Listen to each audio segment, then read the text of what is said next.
How to delete Google search history on iPhone. Hello everyone, I am Bishaka and welcome to our channel. Now let's get right into the tutorial. Firstly, go ahead and open the Google application on your device and make sure you are signed in. Now tap on your profile icon on the top right of your screen and further tap on the search history option in the menu that appears. Now, if you want, you can individually delete the data by tapping on the cross icon beside the history that you want to delete. However, if you want to delete the history for a day or last week or last month or all-time history, then simply tap on the delete drop-down you see there and select your preferred option.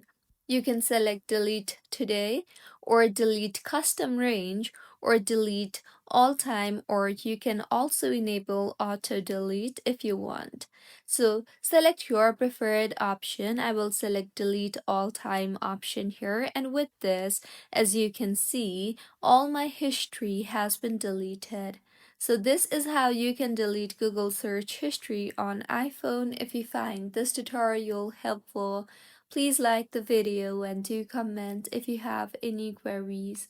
Also, do subscribe to our channel for more helpful tutorials like this. See you on the next one.